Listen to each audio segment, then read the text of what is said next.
Kunin mo ang bank account mo. Sara Duterte ngayon. Oh.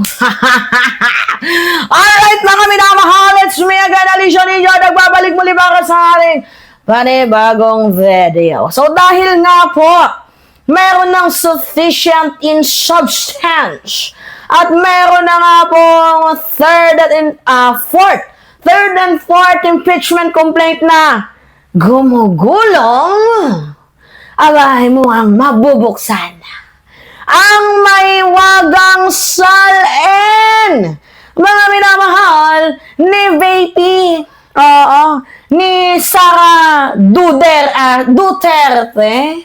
Buksan mo, papasukin ako, bulaklak para sa'yo, posas para sa'yo. Hindi kasi, ganito yan. Diba? Yung third impeachment complaint na inendurso ni Leila de Lima is patungkol sa 612 confidential funds, misuse of confidential funds, tapos sa allegedly na pag-threaten sa buhay ng presidente. Yun yung issue ni de Lima. Ngayon naman, yung issue sa fourth impeachment complaint ay yung tungkol sa salin.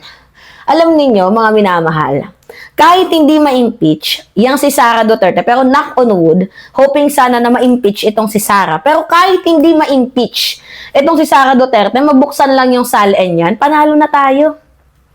Panalo na ang mamamayang Pilipino pag nakita natin kung gaano karami ang pera, mga minamahal, na nakabinbin sa account ng mga Duterte. Kung gaano nila tayo niloloko sa napakalaking amount, tapos pinapakita nila, pinapamukha nila sa taong bayan na sobrang hirap nila. Talaga ba? Meron bang mahirap na nakakapunta doon sa The Hague, the Netherlands ng paulit-ulit? Sige nga, Aber. Sabihin nyo sa akin, meron bang mahirap, mga minamahal, na yung mga vloggers nila, ano yung ginagawa ng mga vloggers nila? Back and forth, round trip, The Hague, the Netherlands. Mga minamahal, yun ba yung walang pera? Yung mukha ni Kitty Duterte na build. Sige nga, mga minamahal, yun ba yung walang pera? Ha? Or baka naman, yung pera ng mga Duterte, abay inilagay dito nga po, sa babanggitin kong pangalan kay Leo Ray. Totoo ba? Nagtatanong lang ako. Yung pera, baka nilagay nila kay Alpotera? Kasi pwede yun eh. Kunyari ako, manluloko ako. Gagawin kong fabricated yung salin ko. Kahit nakikita ninyo na kaya kong bumili niyan. Isang araw, Mercedes-Benz. Diba? Ford. Mamahaling kotse, Rolls-Royce. Kahit isang araw kaya kong bumili yan. Oo. Pwede ko namang sabihin na, hindi, pinahiram lang sa akin yan. Kaya ano yan eh, kay Alpotera yan. Pera yan ni Alpotera. Pwedeng ganon. Kung ako may pera, tapos pag hinalaan ako, di ilagay ko na lang sa tao. Diba? Pero yung tao, siguraduhin ko naman kahit papano, mayroong front. Mayroong kunyaring, di umano'y negosyo. Para hindi din naman questionin ng AMLAC. Or di kaya ilagay ko yung pera ko sa mga vloggers. Diba? Sa mga supporters sa akin. Sa mga kaaway ni First Lady. Pwede kong ilagay doon. Diba? Mga minamahal. Para hindi masyadong kahina-hinala. Yung bank account ko, napag-usapan tuloy natin yung kaaway ni FL. Alam niyo, ito talagang si Small Boy. Ang lakas ng pintig ng buto mo. Oo. Kailan ka ba titigil? Anong akala mo sa amin? Hindi namin nakikita yung galaw mo? Hindi namin namamanmanan yung galaw mong ginayupa ka? Alam niyo, may ginawa na naman katarantaduhan, mga minamahal. Nag-donate na naman ng van. Oo. Nag-donate na naman po ng Tayo Kami Naman van signature campaign dito sa mga Duterte. Tapos, meron silang nilalabi na gusto nilang humingi ng tawad at maging magkaibigan ulit itong si FL. Di ba mga minamahal? At ito nga pong si Small Boy. Gag ka ba? Nasaan yung sentido común mo? Sige nga, Aber. After mo, di ba? nasabihin na itong si First Lady Liza Araneta Marcos ay isang butod. Oo, butod daw, mga minamahal. After mong sabihin yan, binabalak mo pa na maging magkaibigan kayo? After mong laitin, after mong bastusin, after mong kupalin, after mong sirahan, ina-expect mo magkaibigan kayo ulit? Ay, anak ng tokwa. Gigil mo siya ko. Kaloka. Oo, mga minamahal. Pwede pa sapak non-stop. Anyway, going back nga po dito sa ating topic, buksan mo ang salin mo. Malapit na.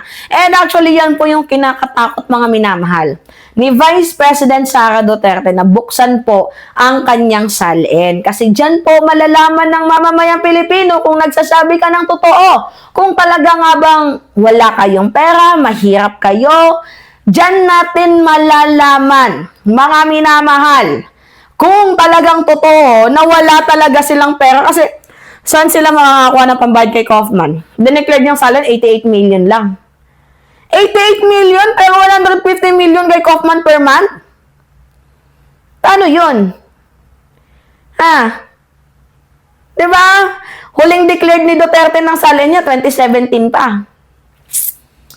Which is 200 million. Yung huli niyan declared. Kami, parang ginagawa niyo kaming bata. Diba? Buti na lang. Merong impeachment. At buti na lang, nagkaroon ng sufficient in substance.